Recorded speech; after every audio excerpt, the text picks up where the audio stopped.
Prenons à présent les nouvelles de la course à la présidentielle aux États-Unis avec nos confrères de la VOA. Eh bien, Dilidiko, ça y est, Kamala Harris a accepté hier jeudi l'investiture du Parti démocrate pour l'élection présidentielle de novembre prochain. Son discours était très attendu.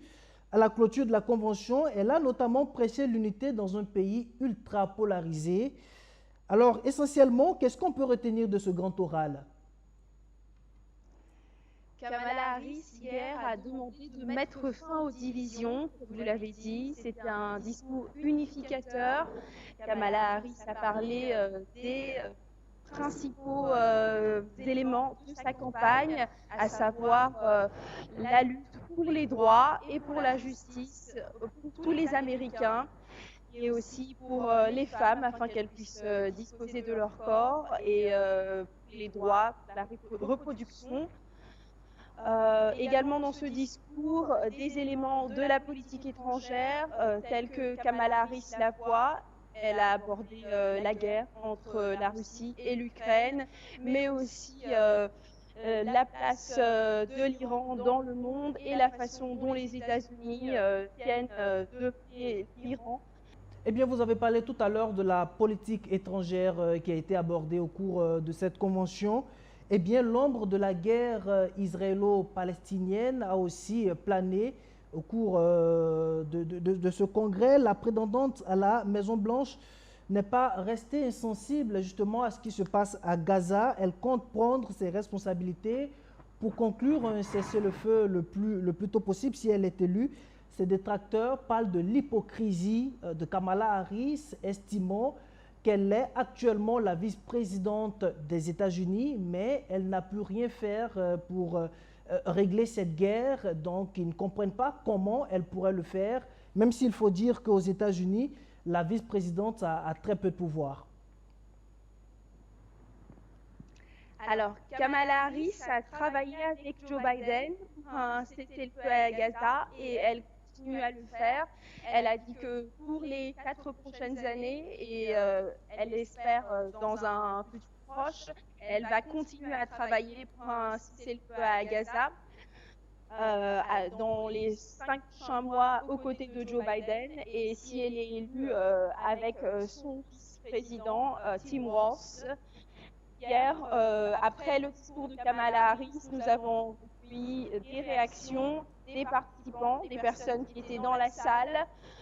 Effectivement, parmi les personnes qui étaient dans la salle, des personnes venues pour la cause palestinienne ont dit ne pas être très satisfaites avec le discours de Kamala Harris parce qu'ils auraient aimé qu'elle en dise davantage, qu'elle aille au-delà en fait simple fait de vouloir aider le peuple palestinien afin qu'il puisse avoir sa liberté, sa dignité.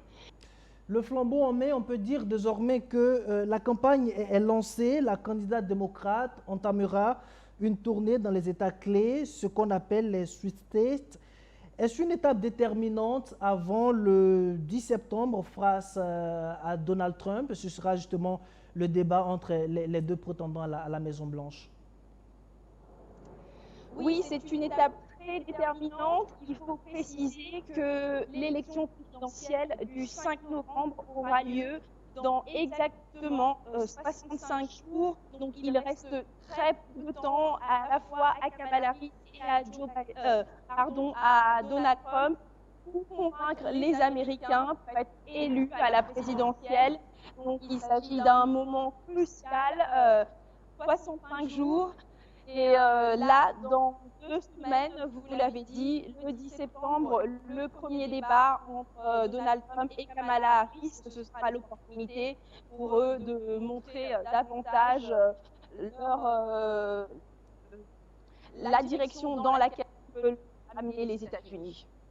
Du côté des républicains, ça bouge également. Donald Trump tient un meeting aujourd'hui dans l'Arizona, l'un des États pivots remportés par les démocrates en 2020. Mais il devrait enregistrer un gros soutien. On parle de Robert Kennedy Jr., candidat indépendant et neveu de l'ancien président John Kennedy. Eh bien, est-ce une information à mettre au compte des rumeurs ou il s'agit bien d'une piste sérieuse? Alors, il y a des bruits sur lesquels, dès aujourd'hui, le candidat indépendant apporterait son soutien à Donald Trump. Ce serait un soutien important pour Donald Trump, puisque pour l'instant, dans les derniers sondages, un sondage du journal The Economist montre que Kamala Harris a une légère avance, une avance qui varie de 1%, 2, voire 3. Et 3 points, ce n'est pas conséquent pour battre le candidat républicain pour l'instant. Donc, autant Donald Trump que Kamala Harris mettent les bouchées doubles dans la campagne et vont se rendre dans différents États pour convaincre l'Amérique. Merci, Dili Diko, pour toutes ces précisions. Merci à vous.